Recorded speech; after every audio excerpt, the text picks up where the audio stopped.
ce nouveau reportage, prenons un brin d'air frais, au cœur de la ferme du Fardelier à Beaune. Amandine et Léonard, une jeune famille de producteurs installés depuis 2011 sur ce plateau, nous partagent aujourd'hui leur amour du terroir ainsi que leur savoir-faire à travers une journée d'exploration. Tous deux férus de voyage à travers le monde, ils apprécièrent particulièrement la culture locale dont Amandine est originaire et décidèrent de la perpétuer à travers l'élevage d'une brebis bien spécifique, la Tonnay-Marteau. Cet ongulé rustique, bien adapté à la vie en montagne, tient son nom de l'accouplement entre plusieurs races des élevages de Savoie et Haute-Savoie. C'est une brebis qu'on dit qui est de type mixte, qui est aussi bien élevée pour faire du lait que pour faire de la viande. Donc on vend notre viande d'agneau en caissette en direct et après la production de lait est faite par nos brebis de race, toutes de race Tonnay-Marteau. À la ferme, on a une production saisonnière, donc là on est dans la pleine saison où les brebis font du lait. Elles mettent bas en février et on a fait le choix en fait de laisser les agneaux sous les mers et seulement 1 mois et demi à 2 mois après les mises bas, donc on commence la traite, donc ça commence mi-mars à peu près. Voilà, on est dans la période de pâturage près des villages, juste avant la montée en alpage qui aura lieu du coup toute fin mai. Et donc après, on va passer 4 mois en alpage, fin septembre, début octobre. On repart pour un cycle de pâturage près des villages, autour des hameaux, jusqu'à la neige, fin novembre. Et là, l'entrée en bergerie et on est parti pour l'hiver en bergerie où nos brebis pourront manger le foin qu'on aura fait pendant l'été. Partons maintenant découvrir avec eux la première étape de production de leur laitage, avec Amandine nous expliquant le fonctionnement d'une machine de traite sur remorque. Alors là on va commencer la traite, donc on est à notre remorque de traite, on est à 10 minutes en voiture de la ferme. On reste sur les secteurs entre 3 et 10 jours. Donc une fois que les brebis ont pâturé un secteur, on va déplacer la remorque. Et donc sur les secteurs, faire des parcs, donc avec des filets mobiles. Et tous les jours, on va leur ouvrir un nouveau repas, donc tous les soirs après la traite. Les brebis ont de l'herbe fraîche à pâturer. Et une fois qu'elles ont mangé tout le secteur, et ben voilà, on déménage. Donc on monte de plus en plus haut jusqu'à l'alpage et puis après on redescend petit à petit jusqu'à l'automne. Il y en a certaines cette année qui ont mis bas un peu plus tôt, donc là elles sont plus avancées. Et en fait je dis plus avancées parce que de la mise bas au tarissement, plus le temps avance et moins elles ont tendance à produire en quantité. Par contre le lait il est de plus en plus riche. Alors une fois par mois, on leur donne des minéraux. Donc dedans il y a de l'ortie et de la prêle en plantes broyées. Ça leur permet de mieux assimiler ce qu'elles mangent et puis ça leur apporte plein de bonnes choses. Nos deux fermiers privilégient avant tout une alimentation saine et un entretien régulier de ces 80 ovins, les nourrissant généreusement d'herbes fraîches, de foins et de minéraux alternés tout au long de l'année. Parce qu'on est vraiment avec les brebis, c'est vraiment l'instant présent.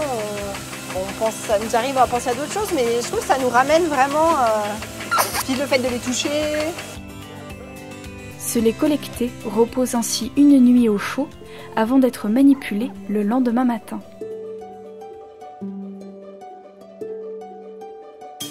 Une partie est chauffée dans le chaudron de cuivre avant d'être caillée puis découpée. Le cuivre est un élément intéressant pour la fabrication, délivrant une partie de ses ions dans le liquide et stimulant sa coagulation grâce à un procédé chimique. La chauffe et le décaillage peuvent varier en température et vitesse selon l'état du lait au moment de la traite. Cette étape est donc réalisée avec une attention particulière. Une quantité de lait laissée encore frais est moulée le temps de cette chauffe afin de produire un fromage consommable dès le lendemain. Le caillé, une fois réduit en petits grains, est ensuite transféré dans des moules où il sera retourné maintes fois le temps de l'égouttage.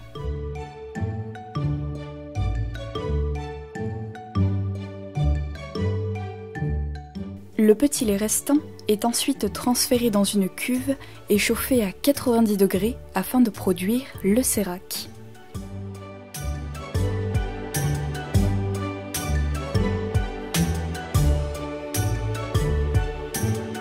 On fait le premier retournement après le moulage.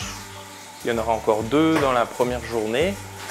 ça va permettre au fromage de s'égoutter de manière homogène et puis de lui donner sa forme définitive. Les tomes, une fois démoulés, sont ensuite salés et de nouveau tournés pour être acheminés le lendemain dans la cave pour leur affinage. Alors là, on est dans notre cave, donc c'est où on affine toutes nos tomes. Donc on a des plus jeunes aux plus âgés. Donc on attend 4 semaines. Donc c'est là, on peut commencer à les sortir de cave. Hop, les petites ont 4 semaines. Donc on retourne toutes les tomes 2 à 3 fois par semaine pour pas qu'elles collent à la planche. Et puis une fois qu'elles sont assez affinées, que c'est le moment de les vendre, hop, on va les prendre et puis les frotter pour faire une jolie croûte. Donc on les frotte hop, dans tous les sens. On fait aussi des plus grosses tomes. Donc celle-là, elle demande un petit peu plus d'affinage.